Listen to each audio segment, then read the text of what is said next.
This is 11.2 day 2, and today we're going to continue our talk about limits, and we're going to kind of switch from using algebraic methods to using just a graph. So this one you won't be able to put into your calculator like we've been doing and looking at tables. So we're just going to have to rely on using our picture.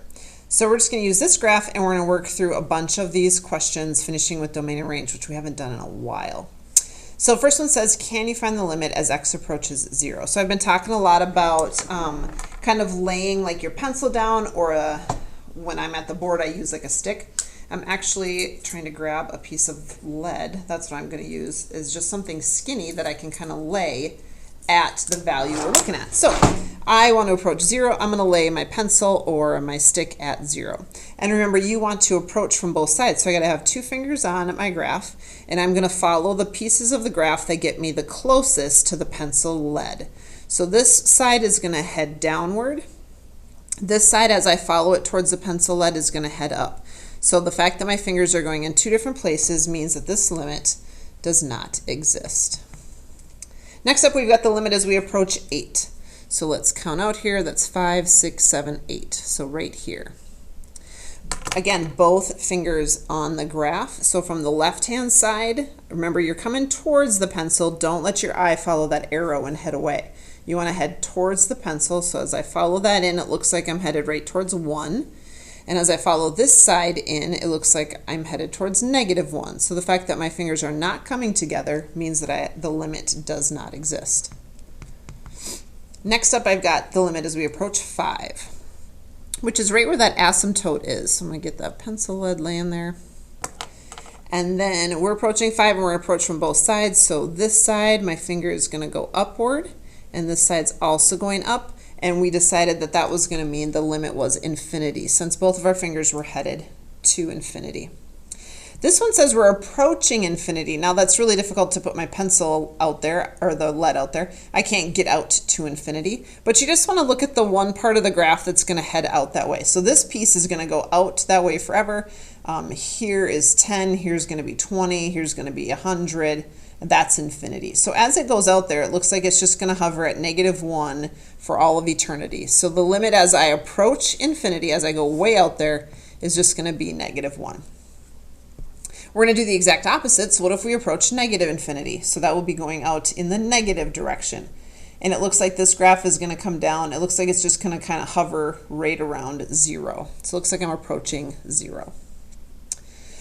Next one is we approach 3. So I'm going to move my pencil lead over to 3. Try and get it to balance on there without moving. That would be great. And then I'm going to approach both sides of this. So here are my fingers, and they're coming together, and they're pointing right at 1 on both sides. So the limit as we approach 3 is going to be 1. Remember, this is your x value, that is your y value. This one says as x approaches -1. So let's roll the pencil over there. Here's -1. Don't move. Don't move. So the left side's going to, as I follow this in, left side's going to look like it's approaching 1 right there. And right side, as I follow it up, remember you're trying to get to the pencil. Don't follow the arrows away, but you're trying to get close to the pencil. It looks like I'm coming right together at 1. This one looks different. It's actually f of 3. It is not a limit. And what this means is, what is the function's value at 3?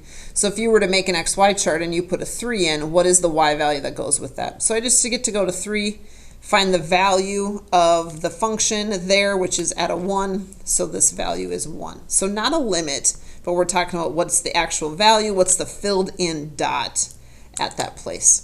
Next one says f of 8. So let's go over to 8. Which I'm sure many of you, when I did the limit for this, were like, wait a minute, what about that dot? But you can't approach that dot. There's no path that leads you in there.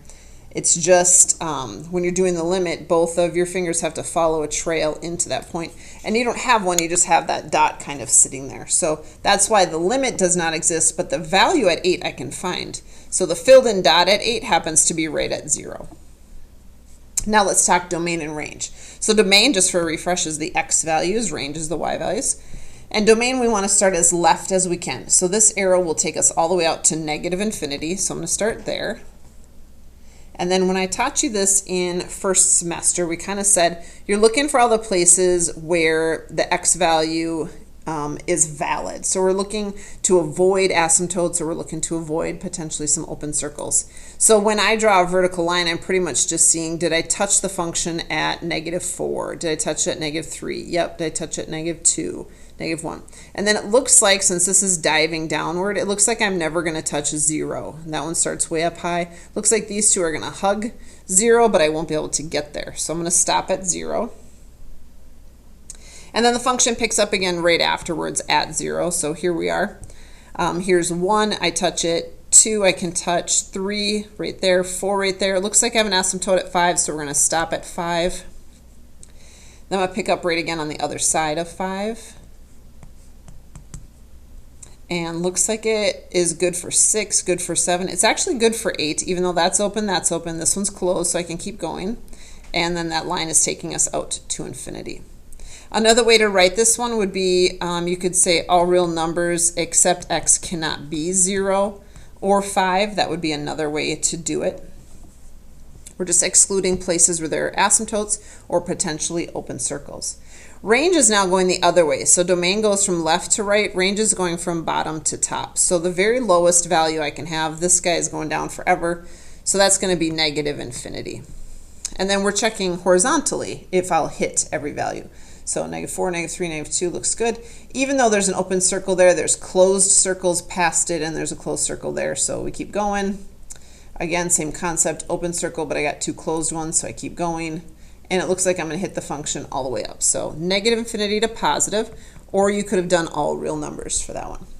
So today is going to be all about looking at a graph, lay that pencil down at that point, or draw yourself a real light line, and then use both fingers, both sides, to travel towards values to see if you're going to point at the same thing.